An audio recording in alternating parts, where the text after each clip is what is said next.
Boa noite a todos. Meu nome é Cléber Ribeiro de Souza, sou aluno do curso de Engenharia Mecânica e hoje vou apresentar para vocês o meu projeto final de curso, que teve como tema utilização de fluidos de cortes biodegradáveis no processo de fresamento do aço 1020. O meu projeto foi orientado pelo professor Lucas Benini, do Departamento de Engenharia Mecânica. O meu trabalho está distribuído da seguinte forma: introdução, revisão bibliográfica, metodologia, resultados, conclusões, sugestões para trabalhos futuros e referências. Começando pela introdução, a usinagem é comumente definida como um processo de fabricação utilizado para dar formas em determinadas peças metálicas através da remoção do material por meio de cisalhamento. Dentre esses vários processos, o fresamento se destaca por sua produtividade, flexibilidade e capacidade de proporcionar excelentes acabamentos superficiais. Uma das desvantagens do fresamento de metais é que há uma elevada produção de calor, o que pode danificar tanto a ferramenta como a peça que está sendo usinada. Por isso, assim como teve em 1883, teve a necessidade de agir resfriando a região de corte com água e posteriormente misturando sabão e aditivos para evitar a imperfeição gerada pelo calor. Os pesquisadores subsequentes buscam encontrar alternativas de fluido de corte que apresentem bom custo-benefício e melhores resultados de fabricação. Um dos principais motivadores é a preocupação com o descarte dos fluidos à base de óleo mineral, sendo que eles não podem ser despejados em sistema de esgoto e requerem um custo adicionais para seu descarte seguro. Além disso, isso pode causar doenças ocupacionais para os trabalhadores que estão ali operando a ferramenta, a fresa, o torno, ou a ferramenta que está sendo utilizada, pois esses trabalhadores estão diretamente em contato com esse tipo de fluidos. Os objetivos principais desse trabalho é avaliar os parâmetros de rugosidade RA, RZ e Rmax, comparar os resultados das amostras fresadas, definir qual fluido obteve o melhor desempenho e entender a influência de cada fluido no acabamento superficial. O fresamento surgiu após o ano 1910 com a necessidade de usinar superfícies planas prismáticas. A máquina-ferramenta utilizada é a fresadora e a ferramenta de corte utilizada é a fresa. Em especial, a operação de fresamento ela proporciona a usinagem em múltiplos eixos, além que nesses grupos de operações a ferramenta gira enquanto a peça presa à mesa é responsável pelos movimentos de avanço longitudinal e transversal, como pode ser visto na figura aqui ao lado, que também é o método utilizado nesse trabalho, que foi uma fresa de topo. Agora, falando sobre as ferramentas de corte utilizadas no processo de fresamento, elas são divididas em fresas inteiriças, que são normalmente de aço rápido e metal duro, além de fresas com pontas soldadas, onde o corpo da fresa é de um material mais simples e as pontas são do material normalmente do metal duro, que é do material mais resistente. E as ferramentas de corte elas também desempenham um papel fundamental no processo de fresamento, por estar influenciando diretamente na vida útil tanto da máquina-ferramenta quanto no resultado de acabamento superficial.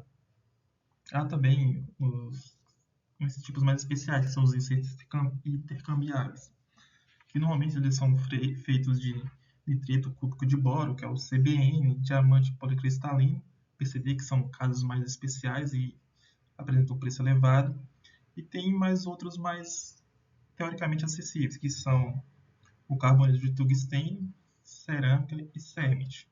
Em especial, o carboneto de tungstênio é mais amplamente utilizado devido à sua alta dureza e resistência ao desgaste, enquanto os insertos de cerâmica e cermit são resistentes a altas temperaturas e combina dureza e tenacidade. Falando um pouco de temperaturas de corte, cerca de 98% da energia envolvida na usinagem é transformada em calor, onde as temperaturas podem chegar a ter 600 graus Celsius, em alguns pontos até 700.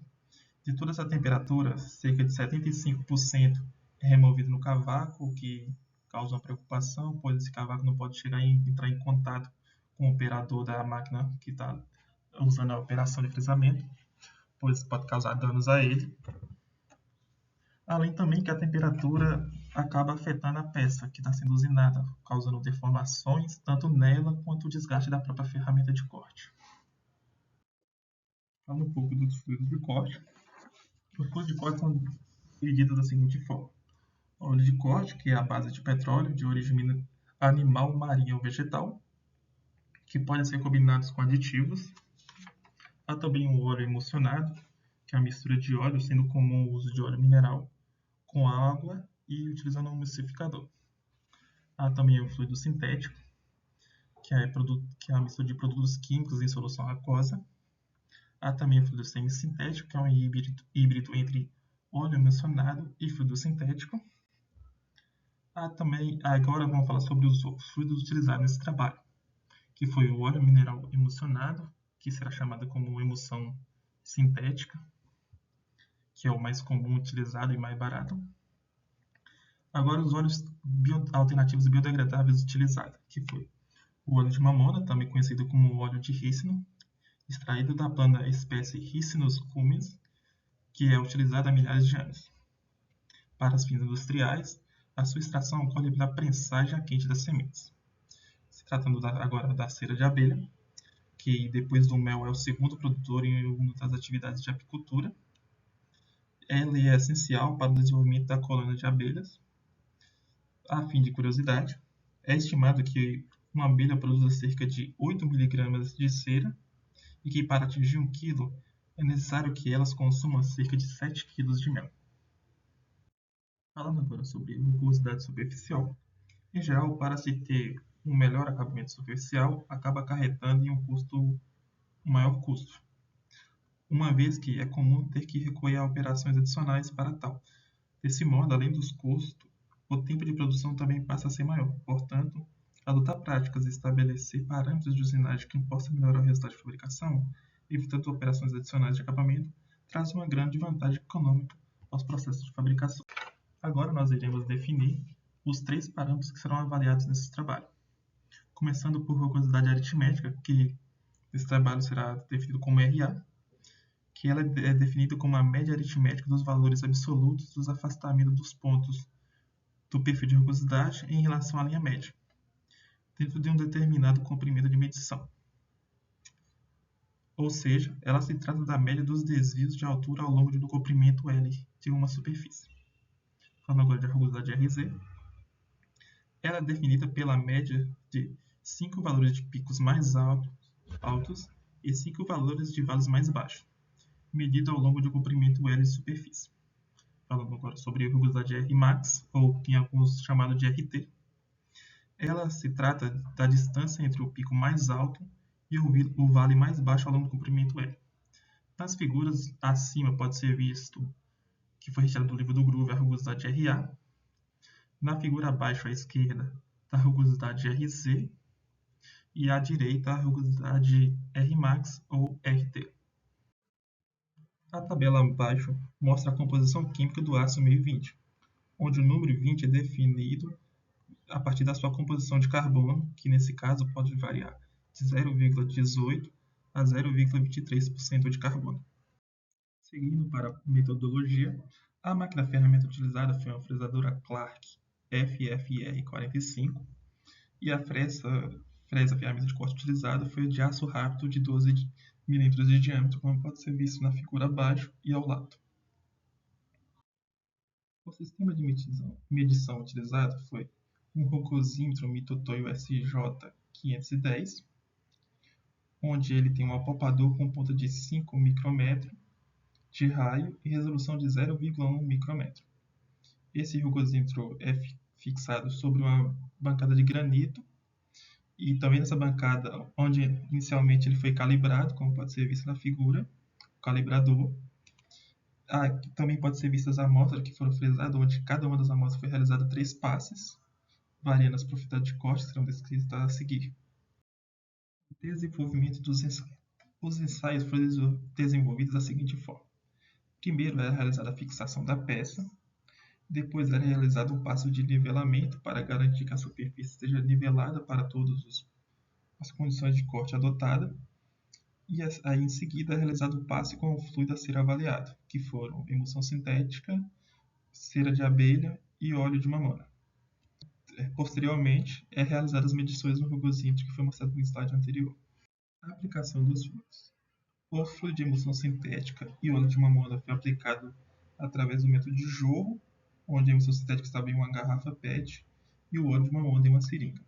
A cera de abelha foi aplicada sobre a superfície, pois ela estava em forma de barra. As condições de ensaio no frisamento podem ser vistas na tabela abaixo, onde para os grupos 1 e 2 foi mantido fixo a velocidade de rotação de 210 rpm e variando apenas a profundidade de corte de 0,1 mm para 0,8 mm, e para os grupos 3 e 4 foi mantido constante a velocidade de rotação em 670 rpm e variou-se a profundidade de corte também de 0,1 mm e 0,8 mm. Rugosidade aritmética RA.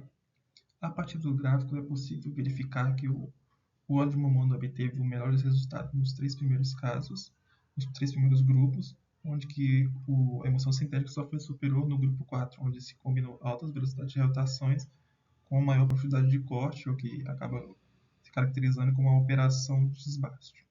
Rugosidade RZ.